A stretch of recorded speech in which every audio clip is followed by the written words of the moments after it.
sy tompoko vavy niarabako anao izay manaraka ny fampahalalam-baovao amin'izao alina izao asaiko ampanajana ihany koa ianao ety ampiandohana anaraka izany hatramin'ny farany itony mazatra aloha dia lohateny misongadina avy hatrany no ndeha anokafantsika izany.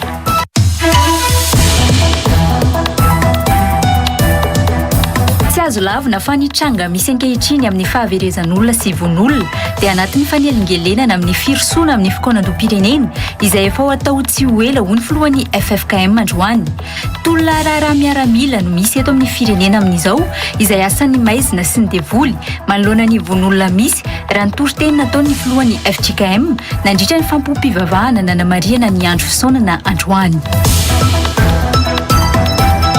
Tranga telo no nahitana fangatahana takalinaina tamin'ny raharaha fahaverezan'olona ka ny iray no nahitana olona nangataka vola teto Antananarivo, ny iray tany Ambositra raharaha Larisa, ny iray famonoana nanaovana sorona ary ny iray hafa raharaha Valifaty no nahatonga ny olona tsy hita sy nisy nahafatesana hoy ny minisitry ny fitsarana Fanirisoa Ernaivo androany.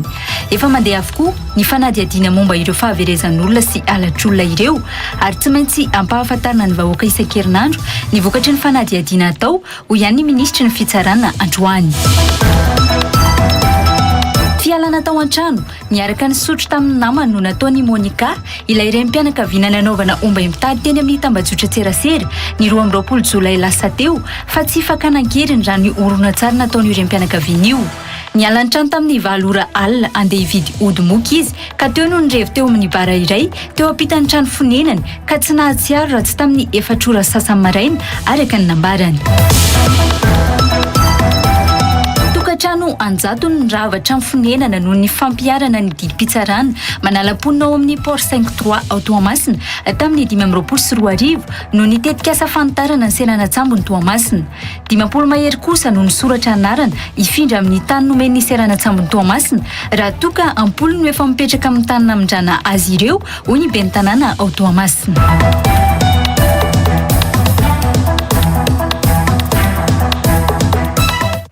Anaraka ny meteona ny vinavina ny mety toetry ny andro ho amin'ny rampitso sabotsy kosa indray ary isika izao.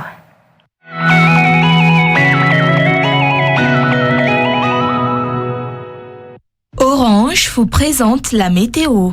Miaraka amin'ny B500 fanirasera tsy tapaka amin'ny ray namanao. Orange.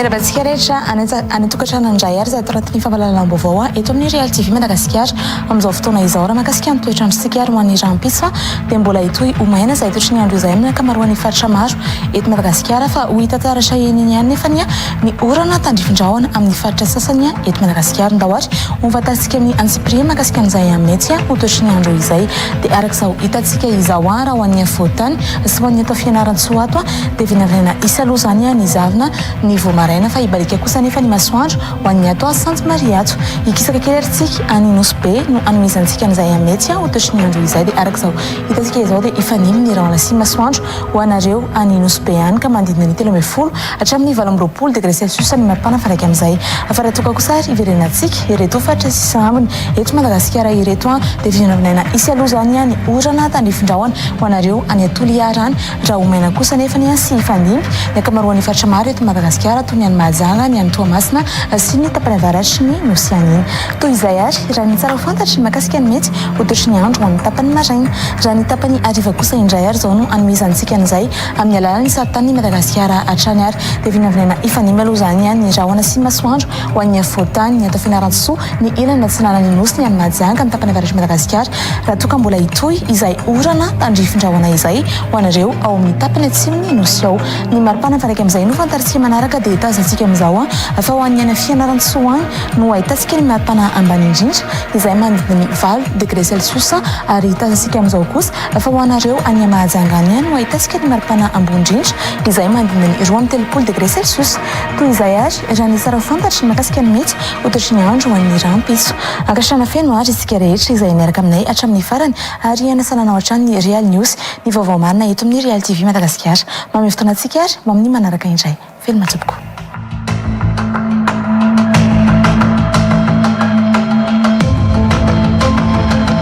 La météo vous a été présentée par Orange. Miaraka am B500 faniratsiratsy tapaka amin'ny namanao. Orange.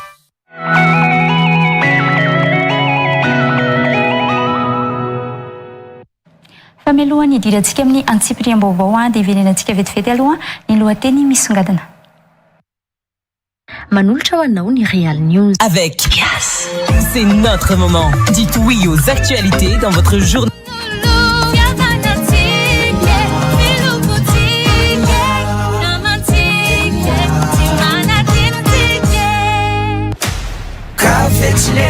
Ny tena café tsy mety lefy.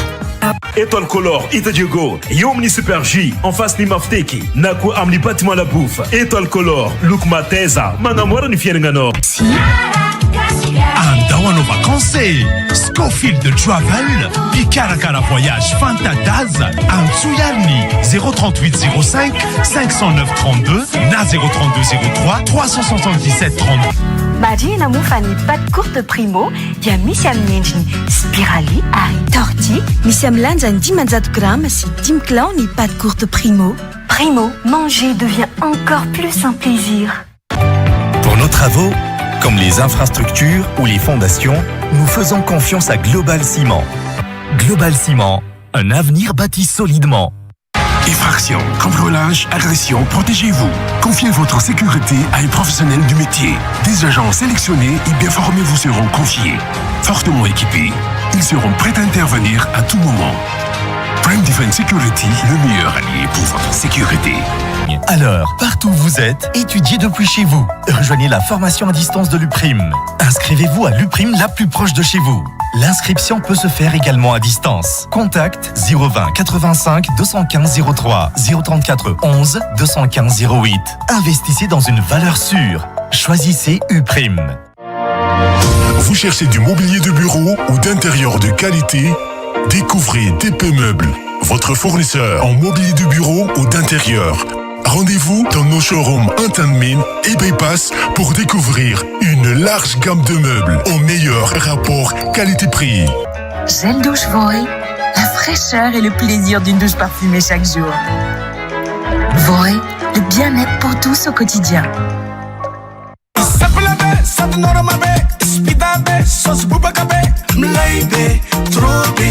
Il est bon, Presto Suprême, Missao Vovo, sauce Norma B. Maman Kukua.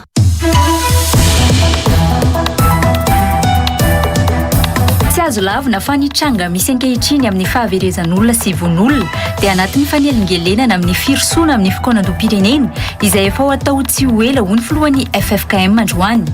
Tolona raharaha miaramila no misy eto amin'ny firenena amin'izao izay asan'ny maizina sy ny devoly manoloana ny von'olona misy raha ny tory-teny nataon'ny filohan'ny FJKM nandritra ny fampompivavahana nanamariana ny andro fisaonana androany. Tranga telo no nahitana fangatahana takalonaina tamin'ny raharaha fahaverezan'olona ka ny iray no nahitana olona nangataka vola teto Antananarivo, ny iray tany Ambositra raharaha Larisa, ny iray famonoana nanaovana sorona ary ny iray hafa raharaha Valifaty no nahatonga ny olona tsy hita sy nisy nahafatesana hoy ny minisitry ny fitsarana Fanirisoa Herinay androany. Efa mandeha avokoa ny fanadihadiana momba ireo fahaverezan'olona sy halatr'olona ireo ary tsy maintsy ampahafantarana ny vahoaka isan-kerinandro ny vokatry ny fanadihadiana atao ho ihany ny minisitry ny fitsarana androany. Fialana tao an-trano niaraka ny sotro tamin'ny namany no nataon'ny Monica ilay renim-pianakaviana nanaovana omba mitady teny amin'ny tambajotra Tserasera ny 12 Jolay lasa teo fa tsy fakanan-keriny raha ny horonan-tsary nataon'io renim-pianakaviana io. Niala ny trano tamin'ny 7 ora alina andeha hividy ody moka izy ka teo no nirevy teo amin'ny bara iray teo ampitan'ny trano fonenany ka tsy nahatsiaro raha tsy tamin'ny 4 ora sasany maraina araka ny nambarany. Tokantrano anjato no niravatra ny fonenana noho ny fampiarana ny didim-pitsarana manala-ponina ao amin'ny Port 5-3 ao Toamasina tamin'ny 2024 no nitetika asa fanitarana ny seranatsambo ny Toamasina.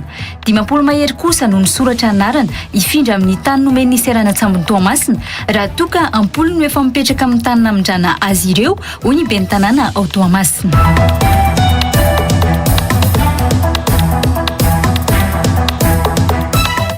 Idirantsika avy hatrany ary ny Antsiprian vaovao. Ady miaramila no atrehan'ny firenena amin'izao ka mila atrehana mivantana ho ny filohan'ny FJKM atao anatin'ny toriteny nentiny teny Analakely. Mila vavaka i Madagasikara ary mila mahay manavaka ny tena fahavalo ny vahoaka malagasy.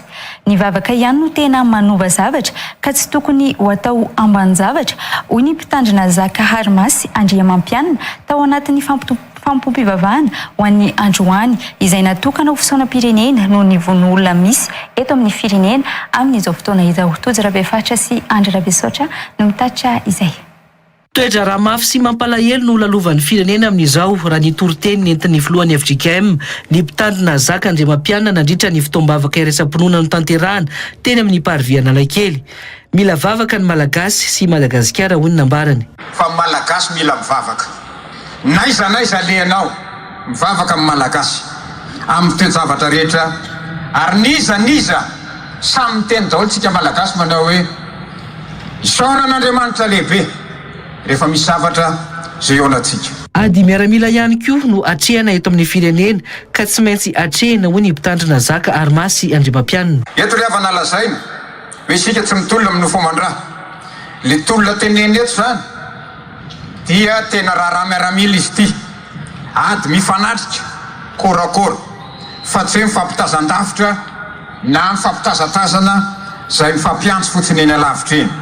Ka ny ambarany eto dia tena asa maizina sy ny devoly zay mipetraka ho mpanelanelana eo amin'Andriamanitra sy ny zanak'olombelona zay mpivavaka. Na eo aza ny toetra raha mampalahelo tokony hamatatra ny tena fahavalo ny vahoaka malagasy hoy ny filohan'ny FJKM atao anatin'ny toriteniny. Fantaro ny tena fahavalo. Devoly riavana amin'ny fahavalo, ny asa maizina amin'ny fahavalo, ny manahirana lasa sika samy malagasy, sika samy olombelona ny fanangana ao fahavalo. Lasa sika ny famono noho ny asa maizina ary ny tetikady ambony ndrindra ataon'ny devoly dia ny tsy afantaranao fa ao izy, ny tsy afantaranao fa miasa izy, ny tsy alalanao mihitsy fa izy manetsika an'izany rehetrarehetra zany. Dia mampiady atsika mianakavy fantaro ny tena fahavalo fa tsy ny olona fa ny herin'ny maizina ny fahavalo mba tsy hifandripaka eto isika mianakavy. Nankaherin'ny vahoaka malagasy rehetra indrindra ireo niarambona ihany koa androany ny ray aman-dreny am-panahy. Mivavah mandrakariva, mivavah ka aza mitsara. Iny zavatra anankiray iny ho Jesosy dia tsy resinao raha tsy amin'ny fivavahana sy ny fifadian-kanina. Misy dikan'izay ry havana ary mampahery atsika zany eo amin'ny toe-javatra rehetra zay atrehantsika. Ry vahoaka malagasy, ry kristianina mpianakavy ho finoana mandalo fotoana tsarotra asika, tsisy miravoravo tanana eto. Ny sokatra sy ny reny akoa raha mahay mifampahery. Nahoana moa isika no iravoravo tanana eo anatrehan'izany. Mahireza amin'ny herin'ny tompo sy amin'ny herin'ny faherezany. Nambaran'ny ministry ny fitaterana androany izay nisolo tena ny fitondram-panjakana fa dingana lehibe ny fitoam-bavaka natao androany io matona anaiky ny anotrona izany ny fitondram-panjakana. Tsapa fa ezany sasatsasany ny ampisavorovorona ny sain'ny malagasy amin'ny alalan'ny fanaovana n'izany abibina izany mpiray tanindrazana amintsika. Dia izay zany no heverina hoe tena na zava-dehibe ny fisiny tia fotoana androany tia. Naharitra ora roa moa ny fitoam-bavaka iraisam-pinoana no tarihan'ny FFKM ny trotroana-bavaka ny firenena. Nisy ihany koa androany ny fankairezana manokana ny fianakaviana izay niarambona. Tsy hevina moa fa nataony ny fitondram-panjakana ho andro fisaona-pirenena ny androany 4 Jolay. Fa efa miomana mandrakariva amin'ny lalana ikatsahana fitoniana sy fiadanana ny FFKM ka tafiditra anatin'izany ny fikoanan-drom-pirenena anomboka tsy ho ela ho ny filohan'ny FFKM. Fotoan-tsarotra ihany koa no lalovan'ny firenena kanefa inoana fa tsy ny ratsy no anjaka hoy Monseigneur Samuel John Ranarivelo. Tokony alavirina ihany koa ny herisetra sy ny valifaty na dia mafy aza ny zavatra iainana amin'izao ary tsy azo lavina fa ny tranga misy ankehitriny dia ao anatin'ny fanelingelenana amin'ny firosoana amin'ny fikoanan-drom-pirenena ho ihany ny filohan'ny FFKM. Tojo Rabefatra sy Andry Rabesotra trany.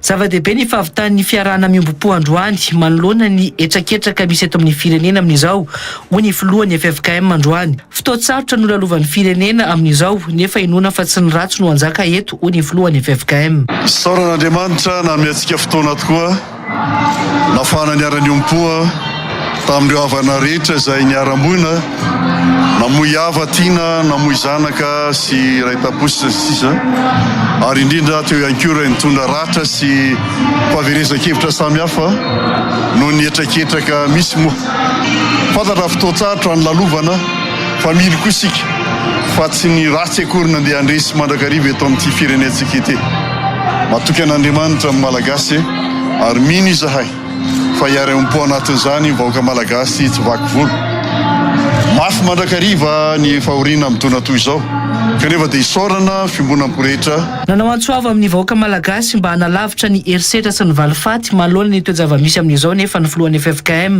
mba tsy ho tondrom-bolitra mantsona napotehan'olona ho ihany ny Monseigneur Samuel John Ranarivelo. aoka valavirina ny valifaty ny herisetra fa tsy zany tsy akory no hamany olona eto amin'ny firenentsika fa raha mbola mino koa sika fa misy Andriamanitra dia matoko sika fa tsy maintsy andresy ny asa ny fahamarinana sy ny fitiavana fa indrindra izany finoana sy fanantenana ananantsika menakavy izany. Tsy ho ela ihany koa ny anatanterahana ny fikiran'andom-pirenena saingy hita fa ny tranga misy dia ao anatin'ny fanelingelenana amin'ny firosoana amin'ny fikiran'andoha io ho ihany ny filohan'ny FFKM. Ny fiangonana ao amin'ny FFKM dia famiomana mandrakariva mikatsaka izay mba hisiany fitoniana sy fiadanana ary anisan'ny lalana ao anatin'izany moa ny firosoantsika amin'ny fanatanterahana fikiran'andom-pirenena izay ho tanterahana sy hanomboka tsy ho ela izany. Tsy azo lavina fa ny tranga misy ankehitriny koa dia ao anatin'ny fanelingelenana ho an'izany firosoana ho amin'izany lalana izany fa matoky sy mino isika fa ho mpandresy manoloana ireny rehetreny. Nanao antso amin'ny fiangonana rehetra eto Madagasikara ny FFKM androany mba hanokana fitoam-bavaka manokana ho an'ny firenena mba hialana amin'izao fahalovana misy izao. Fa zava-dehibe nitendreo ray aman-dreny ampanahy ao amin'ny FFKM nampitandrina ny siosio sy ny onono manjary mampiteraka ady anatiny indray ho ny filoha teo aloha Marika Ravalomanana androany. Tokony irahina sy fampatoky mantsy ny rehetra satria io fifampitokisana io no tsy misy ho ihany ny filoha teo aloha Marika Ravalomanana. Hita anatin'ny fanatanterahana ny fotoana androany ihany koa ny fanehoana firaisan-kina ho ihany ity filoha teo aloha ity taorian'ny ny fanatrehany ny fanampom-pivavahana iraisam-pinoana androany teny amin'ny parvy teny Analakely tozavefatra Andrirabesaotra hatrany. Betsaka ireo olona manana fahoriana amin'izao ary mahontsa sy mahonena ny mahita ireo fianakaviana hiara-pahoriana noho ny famonoana ny zanany ho ny filoha teo aloha Marika Ravalomanana androany raha nanatrika ny fanampom-pivavahana ho fankairezana ireo niaran'ny von'olona teto amin'ny firenena. Tena zava-dehibe tokoa ny fanehoana firaisan-kina toy izao satria raha antsika malala tsara fa lahatokana ny aina ary olona manam-pahoriana ireo tsy hoe ray akory fa betsaka mahita an'le zazakely hoe zany zanany le olona nisy namono tantara eo izy enoko tena mahontsa mihitsy izy fa dia zay le araka le tompoteny teo hoe tsy miady amin'ny famandray isika fa le fanahy ratsy noho izany tokony andinga tsara tsika dia isaotran'Andriamanitra mizahatra rehetra fa iny mandahatra zavatra rehetra asoa atsika. Zava-dehibe ny fampisehoana firaisan-kina manoloana ny tranga miseho amin'izao io ho ny filoha teo aloha Marika Ravalomanana. Hoy aminareo hoe ny olona tena manana fihavanana zany dia tsy manary amin'ny fahoriana toy izao ka dia makasitraka sy makatelona ny ray aman-dreny am-panahy ny fitondram-panjakana izay tarihany filoha fanavoizana tena zava-dehibe zany fampisehoana firaisan-kina. Zava-dehibe ihany koa ny teny ray aman-dreny am-panahy nitarika ny FFKM amin'ny fitandremana ny siosio sy ny onono ho ny filoha teo aloha Marika Ravalomanana. Ary ny tena tenyny ray aman-dreny am-panahy teo koa dia milaza tandreminy siosio sy ny onono satria manjary mampiteraka fisarahana mampiteraka ady ao anatiny ray fa tokony iray iny tsika ary fampatoky io fampatokisana iny tsy misy dia anga manjary le onono fotsiny manjaka eto dia zay zany mbo afatra nareo mpandro gazety tandreminy onono samy tena isan'ireo nanatrika ity fanampom-pivavahana tao anatiny nanokanana ny androany ho andro fisaonana noho ny von'olona misy atao amin'ny firenena io moa ny antokotiko i Madagasikara. Eo amin'izay vaovao mahakasika ny raharaha-pirenena izay hatrany mila tadiavina ny marina hoe iza ny fahavalo-pirenena izay manatanteraka izao tranga fakana-keriny sy famonoana olona izao izay mitady ny tombontsoa manokana ho ny filohan'ny HVM miteraka ayay ho an'ny olona mantsy ny tsy fahitana ny tena ao ambadiky ny fakana-keriny sy famonoana olona io ho ihany Rivo Rakotovao. Zava-dehibe ihany koa ny fanaovana ny fisaonana nasionaly ho fiombonam-po amin'ireo fianakaviana manamanjo Manjo ho ihany ny filohan'ny HVM ity Leonardo Andry amparany sy Ezekia Ermalala. Zava-dehibe ny fanaovana fisaonana nasionaly ho fombonam-po amin'ireo havana sy malagasy nagnony eny vokatry ny fakana-keriny teto amin'ny tany sy ny firenena hoy ny filohan'ny HVM Rive Rakotovao androany. Fanehoana firaisan-kina anatin'ny tebotebo ny fanaovana io fisaonana io i Rive Rakotovao. Fitodiana manokana tamin'ireo manamanjo ihany koa no antao fisaonam-pirenena io ary marika lehibe fa misy ny zava-mitranga tsy atao tsinontsinona eto amin'ny tany sy ny firenena hoy i Rive Rakotovao. Zavatra lehibe tena lehibe ary isorana ny fitondram-panjakana.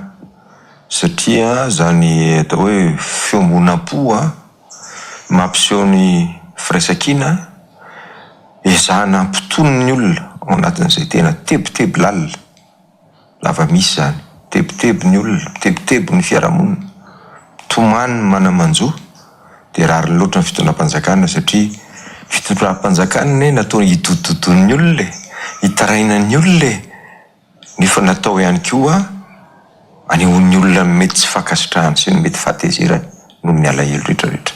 Miteraka iahoan'ny olona ihany koa amin'izao tsy fahitana izay tena ao ambadiky ny fakana-keriny sy ny famonoan'olona hoy ny filohan'ny HVM. Tokony ho tazomina tsara noho izareo olona efa tratra mba hanaovana fanadihadiana ahitana izay tena marina hoy ny nambarany. Ataoko hoe arovana tsara reny olona tratra reny. Mety tsy le auteur principal reny. Mety le ny rahany reny fa tsy mpaniraka. Mety olona karamy reny noho ny antony samihafa. Kanefa dia izao alao andeha hatramin'ny farany ary marina ny ahiahan'ny fiarahamonina satria be loatra ny zavatra mitranga indray dia lay manao an'ilay izy izay tratra meloka fa iza no maniraka azy. Mila tadiavina ny marina hoe iza no fahavalo-pirenena izay manatanteraka izao tranga izao ary tsy maintsy olana eo ambadika izao ho an'ny tombontsoa manokana hoy ny filohan'ny HVM. Tsika malifaty hoe fa tena marina dia hitadiny marina tsika hoe iza no manakorotana an'izao firenena izao. Inona ny tombontsoa ny olona manakorotana an'izao firenena izao. Zany no tena fahavalo-pirenena, fahavalo malagasy zany. Za moa dia miady foana satria misy miteny hoe politika zany ve ho politika e. Fahavalo-pirenena zany. Misy sazy miandry an'izany ka tsy ho fongotritsika io. Raha tsy hita izay tena marina dia matoka.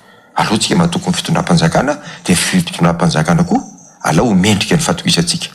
Zany tsy maintsy olona ny ao ambadika io. Tsy maintsy misy olona any manana tombontsoa anaovana an'izao. Na ara-pinoana ve zany, na resa-bola ve zany, na resa-pahefana ve zany fa tsy maintsy misy olona mivoy an'izao rehetrarehetra izao.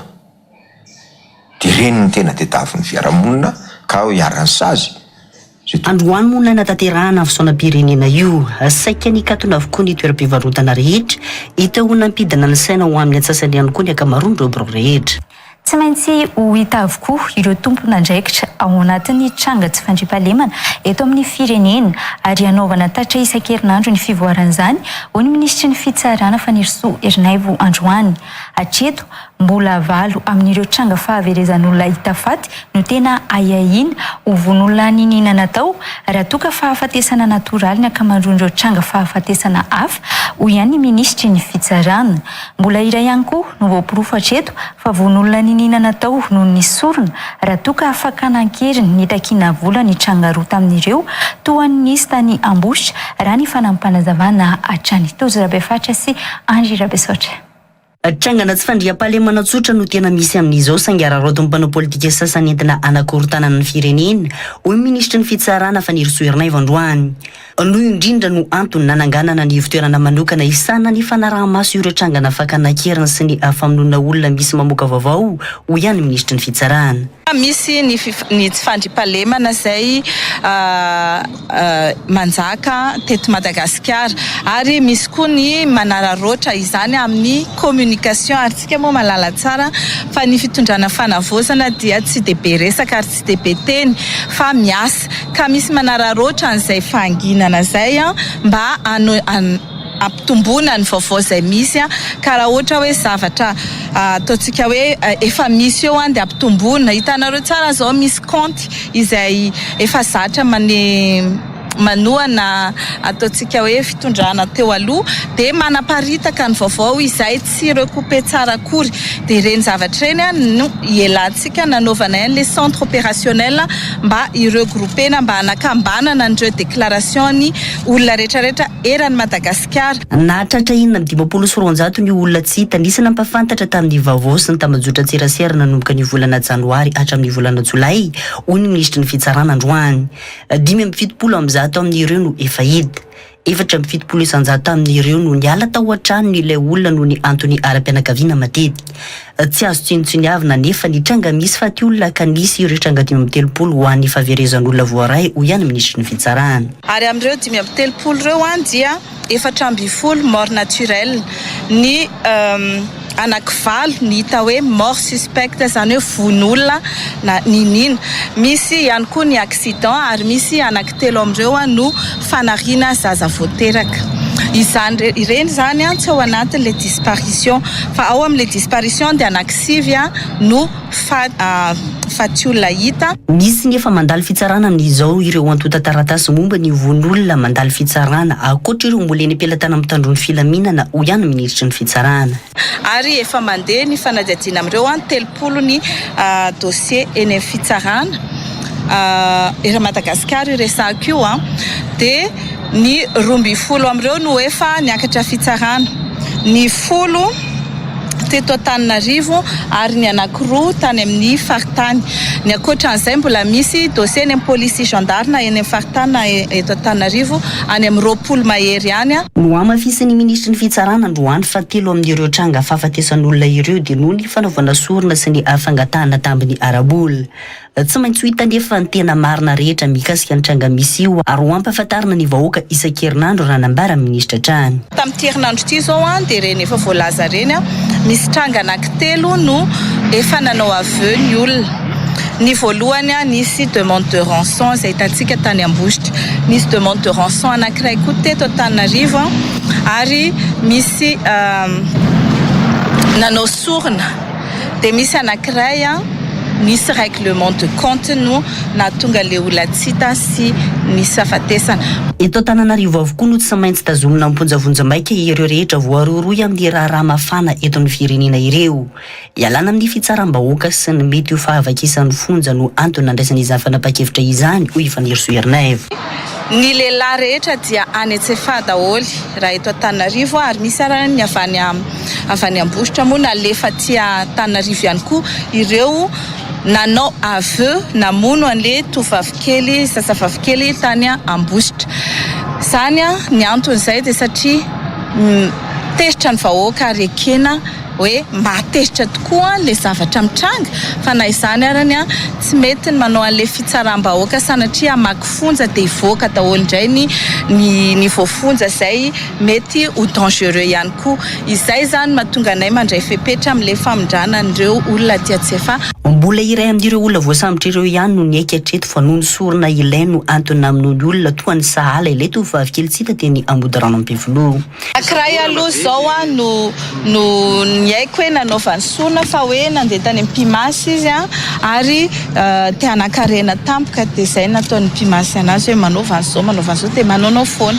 Izay aloha ny sorona hitanay fa ny ankoatran'izay mbola tsy nisy nanao aveu an'izay fa izahay moa dia manao fanadihadiana ary manao fanadihadiana be dia be mihitsy maka renseignement be dia be ary mezaka ihany koa nefa mitandrina mitondromolotra so sanatria misy tondromolotra ka ampidoza ny olona izay tsy nanao inina. Mbola anatin'ny fanadihadiana kosa ny vaovao miparitaka milaza fa misy ny fikambanana franc-maçon ihany koa ao anatin'ny von'olona misy amin'izao ho ihany ministry ny fitsarana. Ny fahitako anazy angambany ny franc-maçonnerie dia firehan-kevitra ohatran'ny firehan-kevitra ny olona rehetrarehetra ihany tsy afaka tonga dia ho lazainao fa izy manao an'izao na manao an'izao. Raha ohatra kosa ka misy olona anatin'izany fikambanana izany ka voaporofo fa nanao eloka mamofady ohatran'ny famonoana zaza na fanaovana sorona dia izay tsy maintsy andray fepetra noho izay anton'izay fa tsy hoe amafy franc-maçon azy satria fikambanana be dia be izany franc-maçon izany fa tsy anankiray ihany ary tsy azontsika atao hoe zareo rehetrarehetra dia manao an'izao raha tsy manana porofo isika. tsy maintsy hogadrana mandra-pahafaty ary tsy mahazo fanalefahan-tsazy ny olona izay voafatotra n'ireo raharaha famonoana ny malagasy ireo ho ihany minisitra ny fitsarana. Fa raha ny mikasika an'ireo olona izay manao aveu dia izahay dia tsitsitsy. Malheureusement moa tsika tsy mahafaka manao ny atao hoe peine de mort sy ny chaise électrique fa isika kosa dia manana ny atao hoe peine perpète izany hoe migadra mandra-pahafatiny ary tsy misy fanenan-tsazy ho an'ny olona karazany ohatr'ireny. Ny herinandro lasa teo moa no efa nanomboka ny asan'ny ivitoerana manokana ifandrombona ny gouvernement amin'ny fanaraha-maso ireo tranga fahafatesana misy eto amin'ny firenena ireo.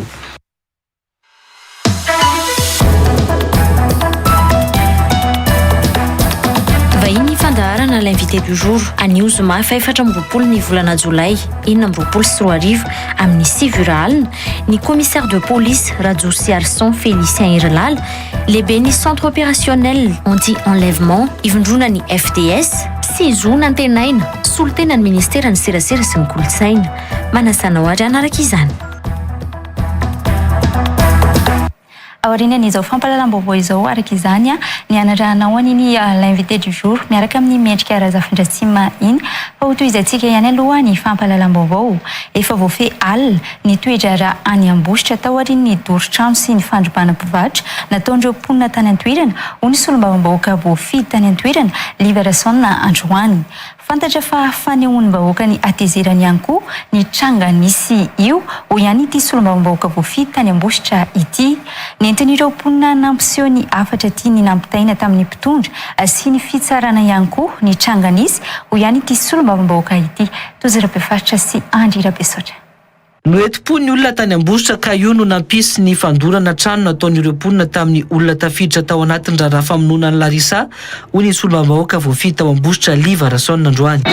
Elo nisy teo ny vondrovahoaka reo dia tsy voafehy izany ny trangan-javatra nisy omaly ka nisy ny atao hoe famaizana trano teo ihany koa ny atao hoe fandrombana fivarotana izay nisy ny atao hoe fifandraisana na tamin'ireo olona voarory taminazy ka nafahany vahoaka naneho an'izay fahatezerana sy ny alahelo zay. Efa voafehy kosa nefa ny toedrara amin'izao raha ny nambarany. Ankehitriny aloha ny toedrara dia azo lazaina fa voafehy nanomboka alina amin'izao satria fantatra zany fa hita fa fampisehoana ny atao hoe atezeran'ny vahoaka tamin'ny fanaovan'ireo olon-dratsy ny asany ary filazana ihany koa amin'ny nivon'ny atao hoe tompona andraikitra na io nivon'ny mpitandron'ny filaminana zany na ny fitsarana mba hampiseho sy hampalala hoe tokony raha misy ny olona manao ny ratsy dia tokony ho faizina araka ny lalàna zay mamehy azy. Tsy hevina fa omaly no nanatanteraka diabe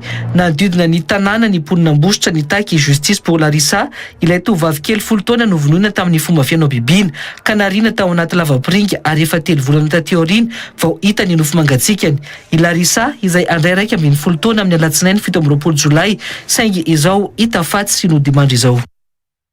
Fa tsy fakanan-keriny fa fialana tao an-tranony niaraka nisotro tamin'ny namany no nataony Monica ilay renim-pianakaviana nanaovana omby mitady teny amin'ny tambajotra Tserasera ny 20 Jolay lasa teo. Tamin'ny valora no niala tao an-trano io renim-pianakaviana io ary nisotro teo amin'ny bara iray teo ampitany trano fonenany rehefa avy nividy ody-moka izy raha ny fitantarana nataony.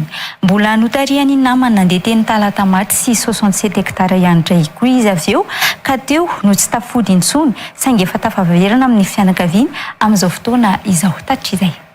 Ny alarobia 20 Jolay alina lasa teo tokony ho tamin'ny valora alina nanomboka tsy hita i Monica ilay renim-pianakaviana telo amin'ny 30 taona nipetraka teny Ambohibao Antiroko. Nivoaka ny vidy ody-moka no nialany tao an-trano tamin'ny fotoana io ary tsy niverina tao tokantrano intsony. Nanomboka teo ny fianakaviana nitady azy saingy tsy nahita azy ary efa namoahana filazana fahaverezana aza izy ny alina 20 ny volana Jolay io. Nandritra ny fanadihadina nataon'ny mpitandro filaminana taminy nefa nambarany Monica fa nisotro tao amin'ny toeram-pisotroana iray teo ampitan'ny trano fonenana no antony tsy nidiny tao atokantrano. Ohatrany tamin'ny ariva fakomaly aleha hividy ody-moka. Nivoaka ny vavahady tetỳ avelany teo ampitany anisy bara. Nitsofoka niditra tao amin'ilay bara. Niaraka nisotrosotro nahita an'ilay namako tao dia nisotrosotro tao mama nanoka mama dia ilay sipa namako tao no namitatra ny revy andeontsika andeha ny talata maty. Mbola tsy afa-po tamin'ny fisotroana ihany nefa izy ireo namany ka nandeha teny talata maty indray. Tsy mbola vita teo indray nefa ny fisotroana ka nandeha teny amin'ny 17 hektara indray mandramaraina hoy nambarany. Nandeha talata maty zay ny bandy namany no mitondra ny tamin'ny moto. Tonga talata maty zay mbola mijanojana kely teo koa misotrotro kely teo. Teo talata maty zay mbola nitariny indray koa hoe andeontsika andeha ho any amin'ny 67. Tonga tany amin'ny 67 indray mbola nisotro ihany. Nandeha foana moa ny fisotroana mandramaraina. Nahita namana hafa koa izy. Maraina vao tonga saina ity renim-pianakaviana ity, rehefa natsiaro ny zanany ka avy hatrany tena nandeha tongotra nody ho ihany nambarany. Teo amin'izay ny ala vazony, natsiaro tampoka ilay zanako dia nandeha nody, aingaikaingana nandeha nody aho. Za tsy izy rehefa nandeha tongotra dia tonga dia lasa fotsiny. Au calon de la bus moa zany. Au calon de la bus nandeha anakinody. Tonga taty trano taty tanàna mifatrefatra sy tazanongana. Tsy fakana-kely noho izany nahazo azy fa izy ny atao an-trano hoy Monika. Marina ilay izy fa tsisy kedina pino. Tsisy fa ohatry hoe mba nanalanala fotsiny zany misotrosotro niaraka taminao fotsiny. Notazomina teny amin'ny mpitandro ny filaminana moa ity renim-pianakaviana ity nanaovana fanadihadiana tao reny fiverenany tao tokantranony. Vaovao mahakasika ny trangam-piarahamonina kosa indray, lehilahy miisa roa no hita faty teny amoron-dalana teny Akadramamy sy teny Andavamamba androany maraina. Ahina ho ny anjera vokatry ny amamoana sy ny fahatapahana atoka no nitarika ny fahafatesan'ilay lehilahy teny Andavamamba. Raha toka vokatry ny atsika sy ny tsy fahampitsakafo kosa no nahafaty ilay teny Akadramamy raha ny fitantarany manodidina. Samy tsy nisy avy eny amin'ny toerana nahitana azy avy moa ireo lehilahy roa hita faty androany ireo raha ny fitantarany manodidina hatrany androany. Eo anaty andriamparany Ezekia Ermalala. Teto amin'ity toerana iray ity no nahitana ny vatana mangatsiaka an'ity lehilahy iray sahabo 7 taona hita faty androany maraina tiany amoron'ny fifaniditsy ny olona teny Akadramamy.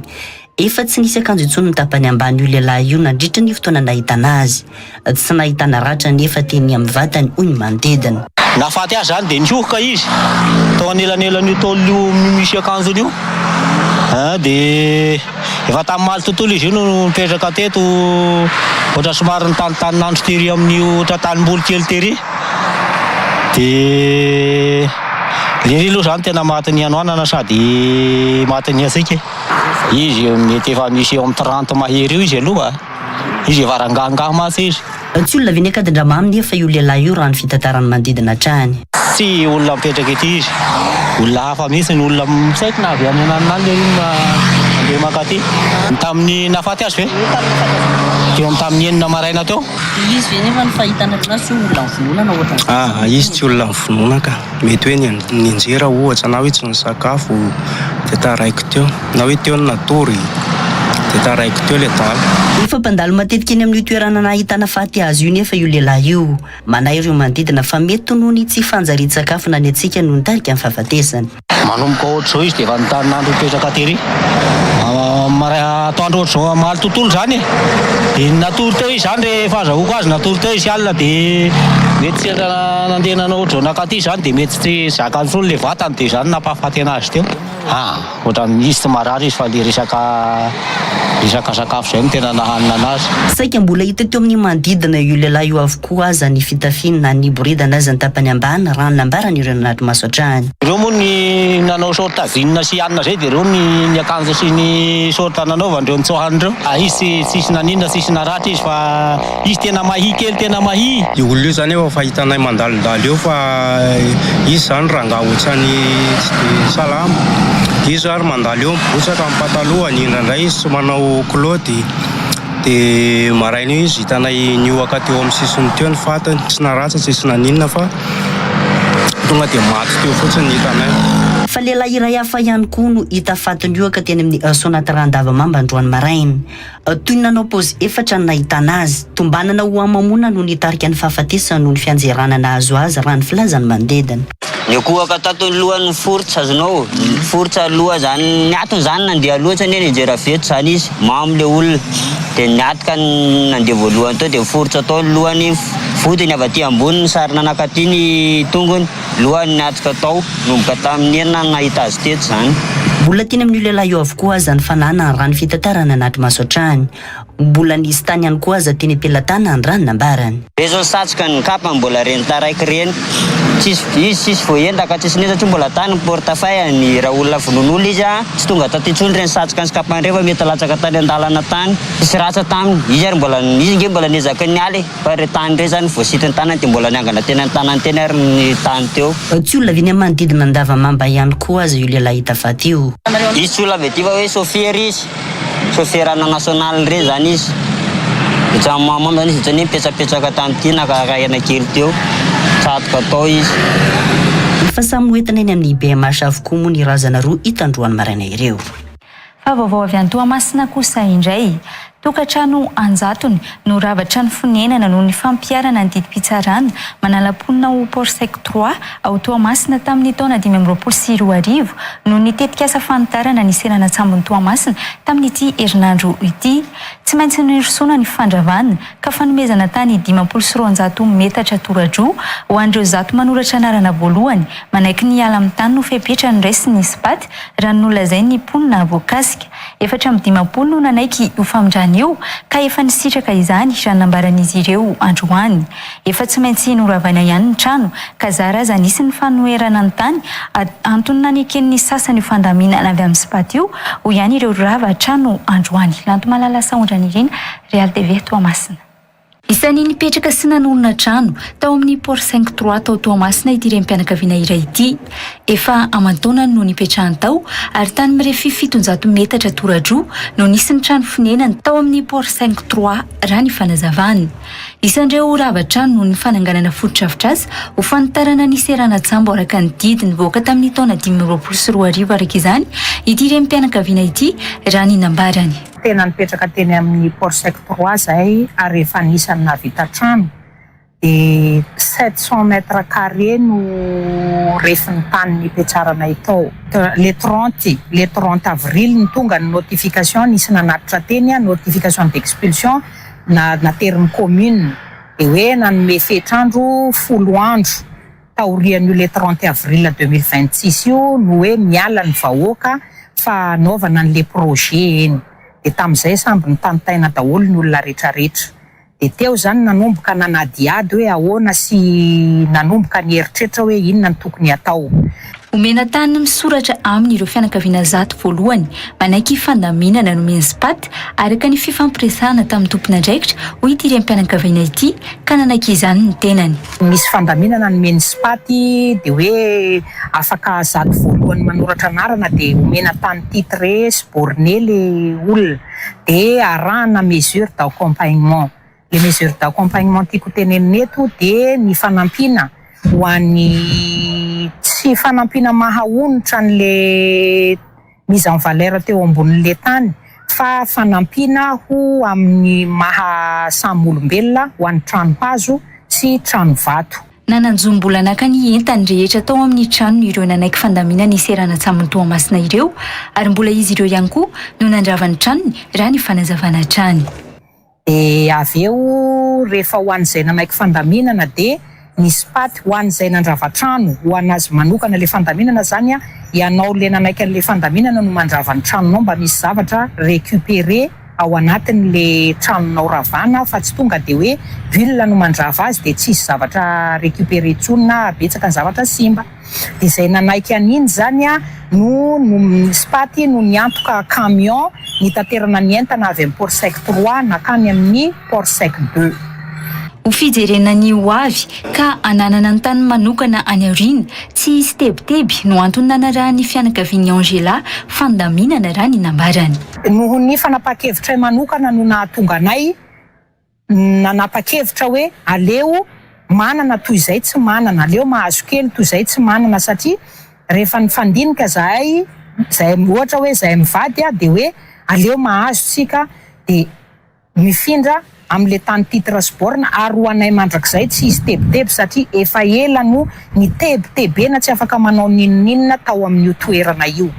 De rehefa vita rava ny trano zahay ny nandrava azy a de ny jirama naka ny compteur sy ny fil naterina tanalay ny jirama ho sécurisena any amin'ny jirama de rehefa vita le ria de jirama ndray no manao étude manokana ny eny mampiditra de mamerina ho azy ny compteur anay le nalaina.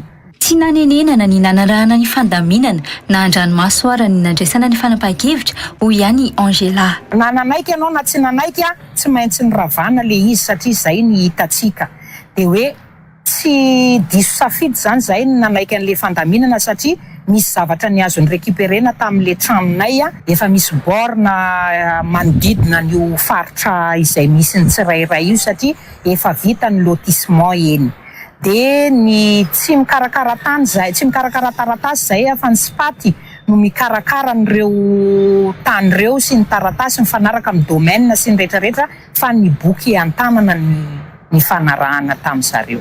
Ireo mpanofa trano tao amin'ny Port 5-3 kosa nafindra amin'ny trano fandraisam-bahiny mandra-pahita ny vahaolana raha nolazainy ity iray mpianakaviana ity. Araka n'le zava-nisy tao moa zany de tonga tao zareo tonga tao aminay tao de nitady anay de hoe nareo afindra amin'ny hôtely ro zany mandra-pisiny ny zavatra tokony hoe ho atao rehefa avy eo zany mandra-paha zany aloha teto fa tsy fantatra ho vina na ho vina no hijanona ato amin'ny hôtely. Natsahatra kosa aloha ny fandravana trano tao amin'ny Port 5-3 io hoy ny ben'ny tanàna ny Toamasina. Mbola misy mantsy ireo olona manana entana eny an-toerana ka hijerena ny vahaolana io raha ny nambarany. Nanoratra anarina misy 10 mahery fa ny hatreto aloha mbola tonga any amin'le toerana nametrahana ananjy mbola olona amin'ny 10 foana. Le izy moa zany ny olana eto dia efa misy ny olana nagnala trano ny Tsitrapo. De mbola misy entana nefa ao an-tokotany eo. Dia misy ny olana teny sarotra aminay mbola hiala amin'izao aloha monsieur le maire satria entanay mbola eo atahoranay so misy angalatra. Ka ivoatra tsikelikely ihany fogna zany ny fifindran zareo fa mbola miandry ny camion sy fitaovana zay tatitra ny entanjareo zay vao mandeha akany zany agnaty. Hatreto zany ny vitan'ny recensement dia 50 tokantrano. Zany hoe 50 tokantrano loha misy clôture de le trano anatin'ny clôture zay ananany zay 50 zay tediavan'ny vahaolana. Tamin'ny taona 2024 moa no nivoaka ny didim-pitsarana momba ny tokony hialan'ireo olona nanorina tamin'ny faritry ny Port 5-3 tamin'ny serana tsambony Toamasina io raha ny tatra nataon'ny ben'ny tanàna ny Toamasina trany. Ao anatin'ny fanaovan'ny komina fanisana amin'izao ny hijerena ny fitsonjovana ireo olona rehetra ireo ho ihany ny ben'ny tanàna nidina teny an-toerana omaly. Fa makasika izay vaovao izay hatrany, hita fa mandeha ny famonerana sy fanomezana tany ho an'ireo olona rava trano amin'ny Port 5-3 ao Toamasina izay tany ny serana tsambony Toamasina hoy ny solombavambahoaka ny Toamasina Roland Ratsiraka androany. Tsy misy azo atao intsony ihany koa manoloana ny fandravana trano amin'ny faritry ny tany ny serana tsambony Toamasina io hoy ihany ity solombavambahoaka ity. Teo ambonin'ny tany serana tsambo mantsy no nanaovana famonerana ary tsy nahazo nataon'ny ben'ny tanàna teo aloha zany nanome alalana ireo fananganana ireo hoy ihany ny ben'ny tanàna ny Toamasina voalohany Roland Ratsiraka androany. Fanampanazavana avy hatrany. Nizarany zavatra ainkely manoloana ny fanesorana olona tamin'ny toerana solombavambahoaka ny Toamasina voalohany raha nambarany androany tao anatin'ny oronan-tsary navoaka tamin'ny page Facebook-ny. Efa nataony mantsy ny fanesorana olona na tamin'izy mbola ministry ny asa vaventy na tamin'ny fotoana na ben'ny tanàna azy raha nambarany. Efa nisy aza ny trano lehibe noesorina ihany koa hoy Roland Ratsiraka nitondrany izay ainy manoloana ny raharaha fandravana tao amin'ny Port 5-3 tao Toamasina izay tamin'ny serana tsambony Toamasina raha nambarany. Ny zavatra mitranga dia nazavaiko tamin'ny tompony andraikitra teto sy ny SPAT hoe zaho rehefa mandrava trano tsy mila polisy tsy mila gendarme fa efa nifanekena niaraka tamin'olo jiaby fa le asa io mila atao lalina ary atao maritra. Ankehitriny nefany le tranga zavatra ohatrana regny mampalahelo ary za dia miombokevitra aminareo zay potika fanana zay very fanana mampalahelo regny. Tsikaritra nefa fa mandeha ny ataony Sirana-Tsambony Tomasina amin'ny fanomezana tranostany ho an'ny olona io ho ihany Roland Ratsira. Ary nizaraiko tamin'izareo jiaby hoe na amena tragno le olona amena tany azafady amena indemnité fa misy mamaritra resaka tsy maintsy mba hiaragna. De za zany ohatrany mahita hoe mandeha zay zavatra zay nanaovany spaty anazy nameny tany le olona de mety misy any koa indemnité namiagna.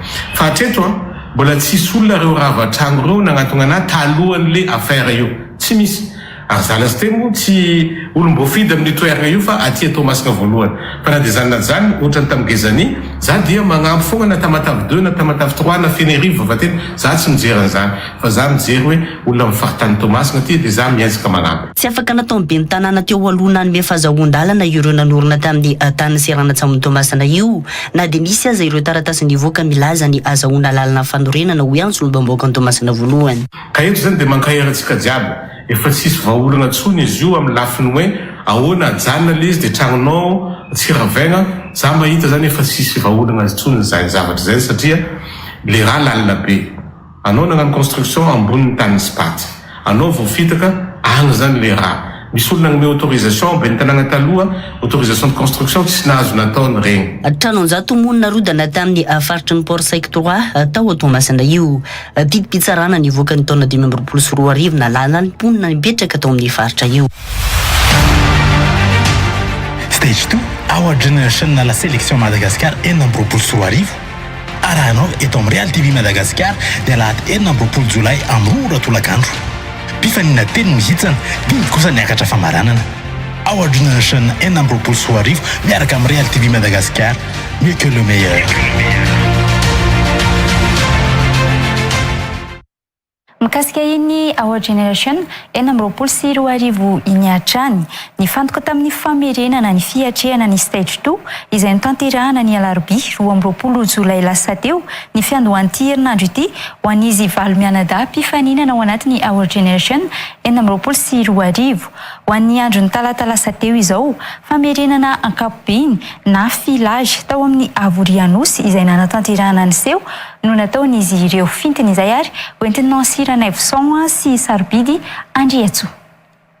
Fotoana nanatanterahindreo ankizy-mpifaninana ny Our Generation enina amby roapolo sy roa arivo ny famerenana ankapobeny ny filage ho an'ny stage 2 ny talata 20 jolay lasa teo izay natao teny amin'ny Avorianosy. Vao maraina efa vonina avokoa ny mpifaninana atomboka amin'ny sakafo maraina nefa losany rehetra izany.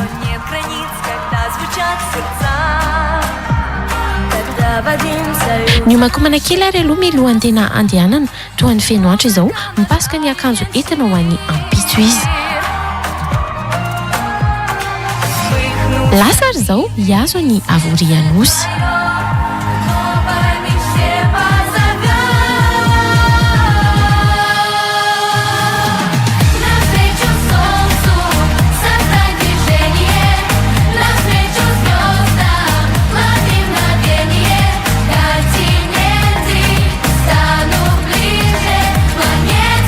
Fiandrasana fa manomboka avy hatrany ny famerenana miaraka amin'ireo teknisiana rehetra fa io ihany koa i coach.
manao ny famerenana fa eo ihany koa ny mpanakanto izay anafanany seho.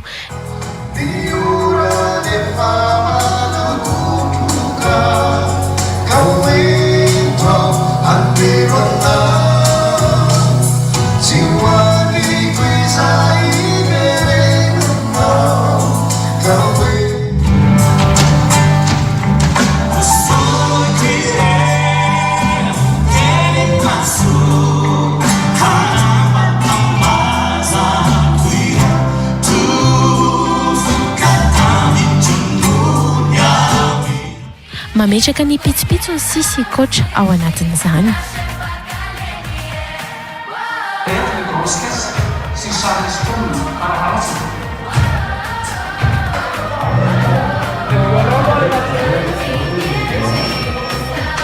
Na eo aza nefa izany rehetra izany tsy mitsahatra mikofoka miasa mafy ao anatin'izany ihany koa ireo ekipa teknika ny Real TV Madagasikara. Tsy miala mihitsy amin'ny fikononkononana sy ny fanomanana ary ny fandaminana rehetra izay tokony ho apetraka ao anatin'ny fiomanana ny stage tour.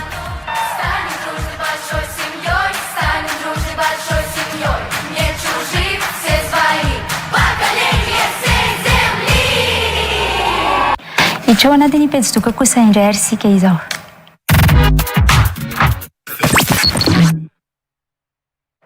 Fa hiara iasa tsy ho ela amin'ireo université any Maurice sy any Australie ny ISFPS Leader Madagasikara raha ny fampafantarana avy amin'ny tale jeneraly ny androany. Afaka misitraka asa avy hatrany ireo mpianatra vatam-bo vita ny fanohizana ny fianarana any ivelany ary azon'izy ireo atao ny misafidy ny asa eto an-toerana na hijanona any ivelany raha ny fanazavana hatrany. Isitraka fampiofanana sy fampianarana teny moa ireo mpianatra ao amin'ny ISFPS Leader ireo ahafahana manohy ny fampianarana any ivelany io raha ny fampafantarana avy amin'ny tale jeneraly ny sekoly hatrany. Ny antsipriana izay. Nisokatra tamin'ny alarobia 12 Jolay lasa teo ny fifanaraha-piaramiasa eo amin'ny ISFPS Leader sy ny Université Maurice any Australie raha ny fampafantarana no entin'ny filoha tale jeneraly ny ISFPS Leader. Fiaramiasa amin'ny fandefasana mpianatra any fianarana any amin'ireo firenena roa ireo no votoatin'ny fifanaraha-piaramiasa raha ny fampafantarana hatrany. Izy moa zany fiaramiasa amin'ny fandefasana mpianatra mianatra any amin'ny toerana ireo ny tena tombony be zany dia tsy misy zavatra etoan'ny ray aman-dreny fa misy zany ny fanamorana n'ilay fandehanana any na ny be d'avion ny ankizy satria avy hatrany ny ankizy sady omena asa no mianatra. Manolotra fanamafisana traikefa sy fahaiza-manao ho an'ireo mpianatra ao aminy ny ISFPS Leader ao anatin'izay fandefasana mpianatra izay raha ny fanazavana. Misy fotsiny zany ny formation zany hoe famanamafisana ny fianarana ny teny anglisy sy ny teny frantsay ao anatin'ny 3 volana rehefa mahavita ny ankizy ary tsy alavahana satria mila mpianatra maro zareo any Maurice na any Australia betsaka ary avy hatrany ny tena tombony amin'ilay izy sady miasa izy. Ny ankizy no mianatra rehefa vita le fianarana any dia tonga dia miasa izy na hiverana Madagasikara na hijanona na koa izy amin'ny fianarana any Angleterre. Tsy voafetra ihany koa ny fahafahan'ny ISFPS Leader mandefa mpianatra any amin'ireo firenena roa mpiara-miasa amin'ireo ho ihany ny filoha tale jeneraly ny ISFPS Leader. Tsy voafetra le izy fa rehefa vonona zany le mpianatra dia manaraka le formation izay ataony expert le avy any Afrika Atsimo sy ny avy Australia dia manaraka an'izay fampianarana izay anatin'ny 3 volana aorianan'ny fahazahoany ny diplôme atao aminay ny mahavita 2e année na 3e année na master miankina amin'ny izay fotoana mahamety azy dia mandeha. Ireo sampam-pampianarana rehetra misy ao amin'izy ireo moa dia azon'ireo mpianatra rehetra tohizana any ivelany raha ny fanazavana hatrany. Mazava ho azy misy filière rehetrarehetra zany hoe misy any amin'ilay université fa kosa nefa ny misy koa nefa mention hafa tahaka resaka restauration, resaka hôtellerie, resaka tourisme zavatra tena ilaina maro zany dia misy sy andoavana vola be eto Madagasikara dia any nefa liza tena hoe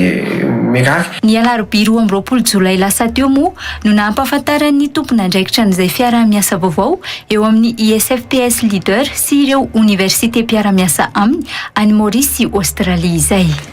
Fa intsika ao amin'ity alina ity ny Aza Group iresaka mahakasika na diagnostika na fiara miaraka amin'ny Riri indray isika miarahaba ny Riri dia tonga soa hatrany. miaraba ny meza dia miaraba ny mpijery antsika ny tokantrano any indrindray iriry diagnostique. Mahakasika izay diagnostika izay efa manakaiky ihany amin'ny fotoana efa niakatra teto ianao tao aloha dia aloha ampatsahivina mpanaraka ihany hoe lovina indray ny fampihofanana manaraka mahakasika izay diagnostika na fiara izay. Ny fampihofanana manaraka aloha zany miaraka amin'ny haza groupe anaty les formations de base en diagnostic électronique dia amin'ny alakamisy zoma ary sabotsy amin'ny herinandro fa tsy amin'ity zany satria tsika zao fa zoma zany hoe raha daty dia 31 juillet ary ny 1er août alakamisy zoma ary sabotsy izy io eto Antananarivo ao amin'ny cafétériany Eska eo tamimena any Moramanga kosa zay ao amin'ny Akany Gazela ny 6 7 8 août lakamisy zoma sabotsy ihany koa io ny Majunga amin'ny chambre de commerce ny 13 14 15 août lakamisy zoma sabotsy ihany koa io telo andro ny formation ny roa andro dia théorie ary ny fatelony andro dia pratique ny larana moa dia efa fantatsika raha tsy fantatsika dia raiso 038 65 740 00 ary ny 033 65 740 00 mivarotra après diagnostic izay ny sara fampihofanana 180 000 ariary miampy droit d'inscription kely zay ary tsy dio ihany koa ny page Facebook haza miataka kely groupe.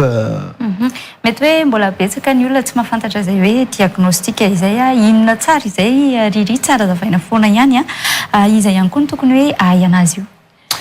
Ny atao hoe diagnostika dia fizahana ny marary amin'ny fiara amin'ny alalan'ny fitaovana veriko indreo mandeha dia manady daholo fizahana ny marary amin'ny fiara elektronika na moto elektronika amin'ny fampiasana fitaovana itory zany fitaovana izany fitaovana tsotsotra kely ohatran'izao izy esy mitsotsotra kely fa mahavita sara dia ny automobile elektronika tsy tsatsatoana fa izy mahafantatra mahazo azy izy dia anotaninao izy misy calculateur ao aminy dia le calculateur io manangona ny information rehetrarehetra zay alifany capteur sy ny actionnaire sy ny sonde rehetrarehetra any hoe misy valeur sy normal misy valeur sy demandé misy valeur manana misy be dia be le izy tena maro dia maro misy le izy zany dia rehefa mahay an'izay ianao dia matsao hoe mahay diagnostic dia zay ny antsoina hoe diagnostic dia mazava ho azy moa zany fa ity appareil zany fa avoako mihitsy izy ity dia ny olona rehetrarehetra ianao manontany hoe izy ny olona rehetrarehetra rehefa miserasera manodidina ny atao hoe fiara elektronika dia tokony mahay an'ity zavatra ity daholo na ohatra koa ianao hoe tsy manana asa nge dia afaka atao vadinasa nge hoe tsy vadinasa fa tena asa mihitsy tena misy misehatra mihitsy an'io amin'izao fotoana izao eto Madagasikara zany tena hoe diagnostika misy ny asany. Inona tsara moa zany ty fitaovana ty tsara zavaina tsara ihany hoe inona tsara izy io mivarotra an'iny ihany koa ve nareo sa aiza na hitana an'iny? Ity zany fitaovana antsoina hoe Mucar BT firy izy teo BT 200 Pro ity zany Mucar BT 200 Pro izy ity dia ity zany no fampiasainay rehefa manao diagnostic de poche izay ity antsoina hoe interface mampifandray ny calculateur sy ny téléphone Android dia rehefa mampiasa an'ity ianao zany dia mahay diagnostic ao aminay izy ity varotana ary nosafidinay manokana izy ity satria efa avo lenta zany efa mananika ny 750 izy compatible amin'ny tomobile rehetrarehetra dia izy io nefany rehefa mampiasa an'izy ity zany tsy mifidy niveau mampiasa an'izy ity daholo fa zany hoe mila mianatra ao aminay aloha ny voatakina fotsiny dia mba mahay kely mikitikitika tony telefone Android tony satria ao anatin'ny telefone Android zany tsika no resaka hoe ity mandeha information dia miseho amin'ny écran dia iny vakinao ka tsy hoe mamaky teny ianao na ohatra hoe tsy hoe mikirakira Android dia sahirakirana kely ianao zay ny teneko hoe alefaso ny ankizy na 14 na 15 ans fa reny ny tena mahay mikirakira Android reny ny tena favo na imeza ve mahain'olo ankizy kely 15 ans enja lah dolo mikitikity dia alefaso mianatra reny ankizy rehefa mba amizay mba orienté amin'ny zavatra tsara le fahaizany amin'le telefone sisa dia ny tombo moa zany raha ohatra izy olona rehetra tonga eo dia mahazo tombo satria tsy voafetsifetsy ianao satria hainao daholo ny zavarehetrarehetra zany rehefa misy le mécanicien mody dia na tsy mety ty patron fa mila solo ty pièce ty tena voamarina ianao tsy mba menazay fosifosiny ianao hoe ka zany anatra diagnostika dia atsofoko ty dia testenao misy le pièce dia hoe tsy mame valeur normale na hoe mbola tsy simba zany io fa zavatra fa tsy mety anao tsy voafetsifetsy ianao tsy mikitikidika voditsoavaly ianao rehefa mikirakira fiara dia zay ihany koa nefa dia mahazo conseil entretien anao miaraka aminay zany hoe ny entretien rehetrarehetra io zany dia tena hainao dôlodôly mihitsy zany a rehefa tena miaraka aminay de zany ataoko hoe andao hiaratra diagnostika ao aminay ao amin'ny aza groupe.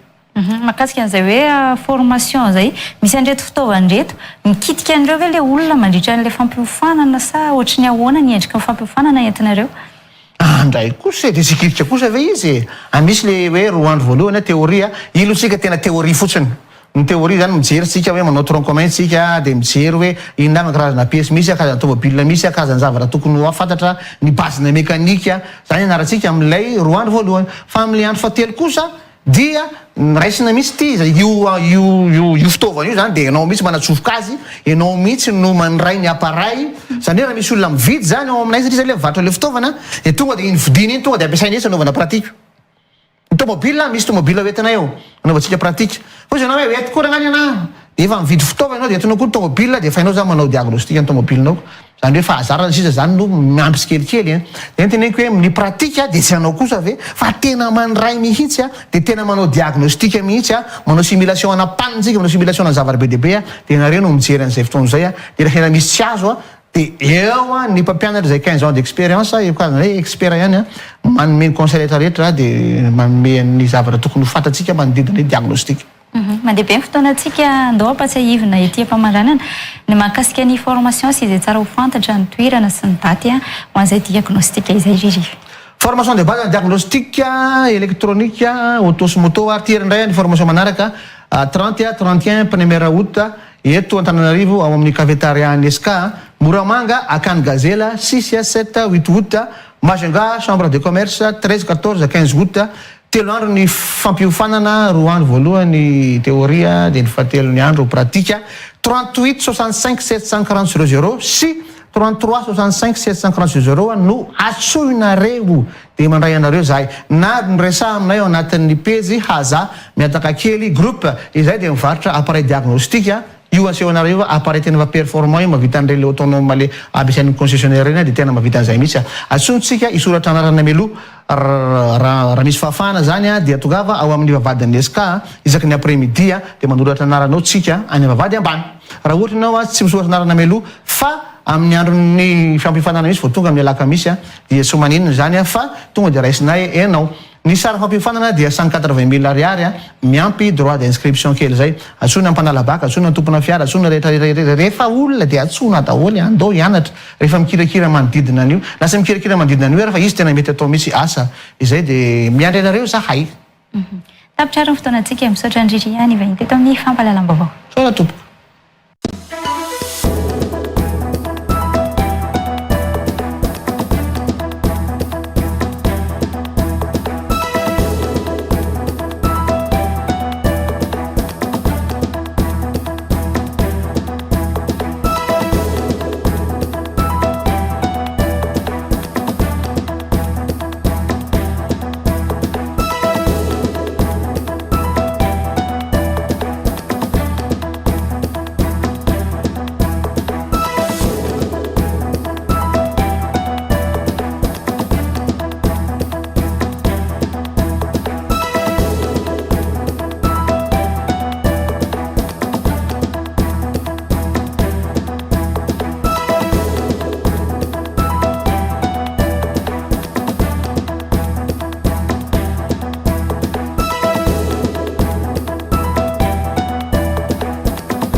fandaharana ny fampalalam-baovao antsika tamin'ity alina ity ankasitrahako feno ianao tsy saraka taminay hatramin'ny farany mbola manasana ihany koa tsy saraka amin'ny Real TV Madagasikara fa aorianan'izao fampalalam-baovao izao dia mbola misy ny fandaharana l'invité du jour.